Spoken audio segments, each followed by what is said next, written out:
Shalom saudara-saudariku, sahabat setia renungan ceria. Hari ini kita akan merenungkan firman Tuhan seperti yang tertulis dalam Injil Matius pasal 13 ayat 47 hingga ayatnya yang ke-53. Demikian pula hal kerajaan sorga itu seumpama pukat yang dilabuhkan di laut, lalu mengumpulkan berbagai-bagai jenis ikan.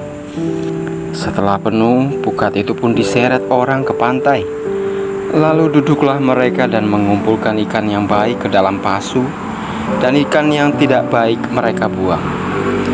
Demikianlah juga pada akhir zaman, malaikat-malaikat akan datang memisahkan orang jahat dari orang benar, lalu mencampakkan orang jahat ke dalam dapur api. Di sanalah akan terdapat ratapan dan kertakan gigi. Mengertikah kamu semuanya itu? Mereka menjawab, "Ya, kami mengerti." Maka berkatalah Yesus kepada mereka, "Karena itu setiap ahli Taurat yang menerima pelajaran dari hal kerajaan sorga itu seumpama tuan rumah yang mengeluarkan harta yang baru dan yang lama dari perbendaharaannya." Setelah Yesus selesai menceritakan perumpamaan-perumpamaan itu, Ia pun pergi dari situ. Saudara-saudariku yang terkasih, tema renungan kita pada saat ini adalah Just don't be the best, but do the best. Jadilah yang terbaik dalam buah perbuatanmu. Yesus seringkali menggunakan perumpamaan untuk menjelaskan kerajaan surga. Perumpamaan itu digunakan oleh Yesus supaya orang-orang yang hidup pada zamannya mengerti maksud ajarannya. Bacaan Injil hari ini mengisahkan Yesus yang memberikan perumpamaan tentang pukat. Pukat adalah alat yang dipakai oleh nelayan untuk menangkap ikan. Jika alat ini dilabuhkan di laut, maka dapat menampung jenis-jenis ikan. Ada ikan yang besar dan ada yang kecil. Ada ikan yang baik dan ada pula yang tidak baik. Ikan yang baik akan ditaruh ke dalam pasu atau ke dalam bejana penampung ikan, dan ikan yang tidak baik akan dibuang. Dalam perumpamaan itu, lautan dapat diartikan sebagai dunia. Ikan-ikan adalah manusia-manusia. Mereka yang mengumpulkan ikan adalah para malaikat. Pukat adalah panggilan Allah untuk bersatu dengannya. Allah memanggil manusia untuk bersatu dengannya dalam diri Yesus Kristus sendiri.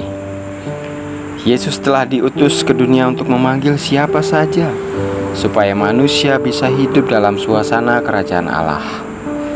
Yesus Kristus datang ke dunia untuk mempersatukan kembali kita dengan Allah. Oleh karena itu kita dipanggil untuk bersatu dan percaya akan karya Kristus itu. Kepercayaan kepadanya akan menuntun kita menjadi orang-orang yang baik, yang bisa hidup di dalam kerajaannya. Saudara-saudariku yang terkasih, perumpamaan tentang pukat yang diberikan oleh Yesus mengisyaratkan maksud-maksud yang mendalam. Yesus dalam perumpamaan ini mau menunjukkan bahwa Ia rindu menarik dan memanggil semua orang supaya berada dalam kesatuan dengan dirinya. Manusia dipanggil untuk orientasi pada jalan hidup yang sudah ditentukan oleh Allah. Allah mau menarik siapa saja untuk bersatu dan bersekutu dengannya tanpa terkecuali. Untuk bersatu dengannya, manusia harus meninggalkan segala perbuatan yang buruk dan mengarahkan diri pada perbuatan-perbuatan yang baik yang sesuai dengan panggilan dan kehendak Allah. Maka berkatalah Yesus kepada mereka, "Karena itu setiap ahli Taurat yang menerima pelajaran dari hal kerajaan surga itu seumpama tuan rumah yang mengeluarkan harta yang baru dan yang lama dari perbendaharaannya." Ahli Taurat adalah orang yang mengenal dan mengerti kitab Taurat.